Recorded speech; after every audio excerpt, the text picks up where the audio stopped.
All right, welcome to our show. I'm Vincent Wong, founder of Solution on Wheels. My co-host Andrew Work, founder and editor-in-chief of Harper Times. Thank you. If you watch our show long enough, you know that before this series, we have another series which aimed at students called The Word of Today. We pick up political words, and I think we can do a flashback of such an episode. Today, the keyword is Malaise. Malaise. M-A-L-A-I-S-E. M-A-L-I-S-E. Yeah, malaise. Yeah. I want to talk about the definition of malaise is... it's like a wasting sickness, but in this case, it's a wasting sickness of the soul, of spirit. Of the Hong Kong youth. Yes. Why? Okay. Because you have a big show tonight. Let me tell you, tomorrow morning, let me tell you why I'm thinking about this. Yeah. So tomorrow morning, Simon Lee and I are going to be doing a talk about a book called Rules for Radicals. And it's a book about written in 1971 by a guy named Saul Alinsky, and he talked about how to make change in society. And right now, in the foreword of the book, he talks about what is going on with the youth in America in the end of the 1960s, early going into the 1970s, and it just sounds so much like what is happening in Hong Kong today in terms of what the youth are experiencing. And some of them are just kind of opting out of life, and some of them are being driven to extremes. And it's not an evening talk or something. We're doing a breakfast talk. It's a breakfast Thursday talk. morning. So yeah, it's a day program.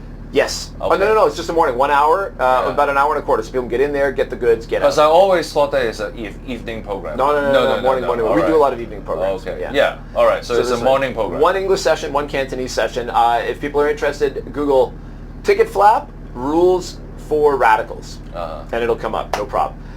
But here's what Saul Alinsky has to say, and tell me if this resonates today.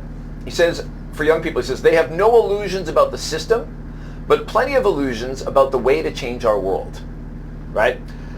He says, today's generation is desperately trying to make some sense out of their lives and out of the world. Most of them are products of the middle class.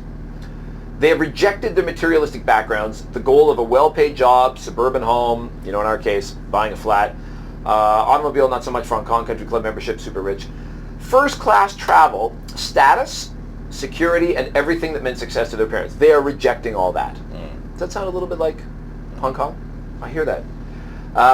They have had it. They have watched it lead their parents to tranquilizers, alcohol, long-term endurance marriages, Hong Kong, or divorces. Hong Kong is one of the highest divorce rates in the world. High blood pressure, check, ulcers, frustration, and the disillusionment of the good life. They have seen the almost unbelievable idiocy of our political leadership. In the past, political leaders, ranging from, in there it was mayors and governors to the White House, here it's local politicians, were regarded with respect and almost reverence. Today they are viewed with contempt. This negativism now extends to all institutions, from the police, check, and the courts, still okay in Hong Kong, to the system itself. We are living in a world of mass media, check, which daily exposes society's innate hypocrisy, its contradictions, and the apparent failure of almost every facet of our social political life. Written in 1971. Yes and no. Yes and no. The yes part is actually, if you watch the news with the NPC is going on in Beijing, the mainland Chinese leaders, when they talk to the chief executive of Hong Kong and also the Hong Kong delegates, they say the localist movement is no big deal.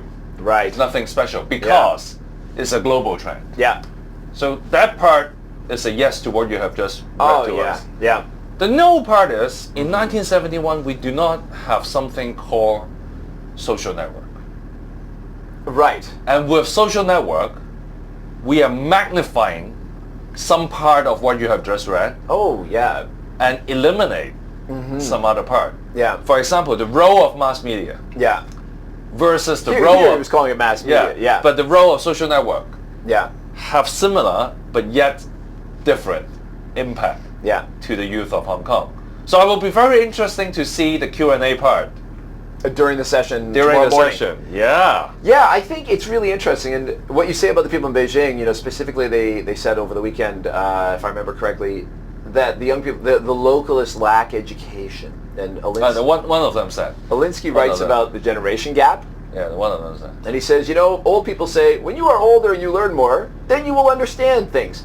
And the young people say, you will not understand us until you are younger. And you will never be younger. And then you get this generation gap where people are talking at we'll see. Cross purposes. So I think it's just we're looking at this book because there's so much of what was happening Yes. then there that seems to have some relevance. Well, do let us know the feedback. Okay. And then do a summary. Sure. And then let us know on Monday. Okay. Please. Can do. I will be looking forward to it. All right. As always, good work from Andrew Work. Hey, we're always looking for great solutions like you, Vincent Wong. Okay. Solutions on wheels. You like our show? Please share and leave your comments below. Thank you very much. See you next time.